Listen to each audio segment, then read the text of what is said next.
एक बार किसी गांव में एक पत्नी का जोड़ा रहता था। उसकी घर पत्नी बहुत ही सुशील और सुंदर थी।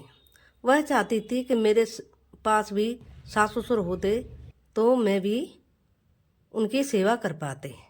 एक दिन बूढ़े बड़े बेचने के लिए एक महिला आई। उसने आवाज़ लगाई, ले लो बूढ़े बड़े, ले लो बूढ़े बड़े।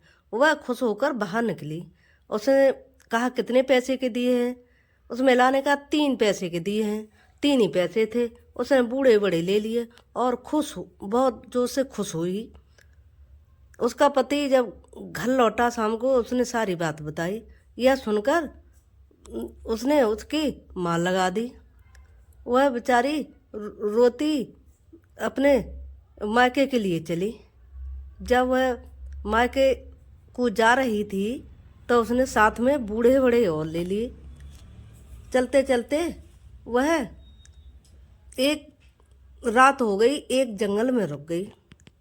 रात होने की वजह से उसने एक पेड़ पर रुकने का इरादा किया और वह अपने बूढ़े बड़े डलिया में रखकर और पेड़ पर चढ़ गई और वहाँ रात बिताने के लिए विश्राम करने लगे।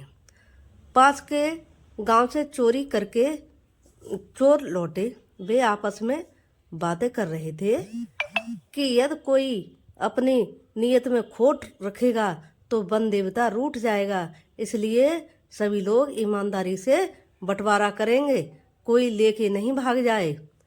ऐसा बात करते करते वह महिला पेड़ से उसने झांक के देखा और उसके हाथ कांप गए और बूढ़े बड़े हाथ से छूट गए।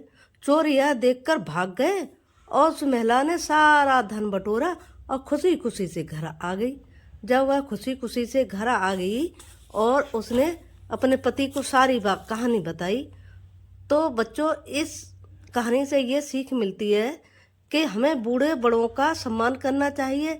इनका आशीर्वाद हमें हमेशा आगे बढ़ाता है और इन्हीं की वजह से, इन्हीं बड़े बूढ़ों के महत्व की वजह से हम बहुत कुछ ऊंचाइयां छू जाते हैं। इसलिए ध्यान रखो, हमें बूढ़ों का कभी सम्मान नहीं खोना चाहिए और जहाँ तक है वहाँ तक सेवा करनी चाहिए। धन्यवाद। सब्सक्राइब करें प्लीज़।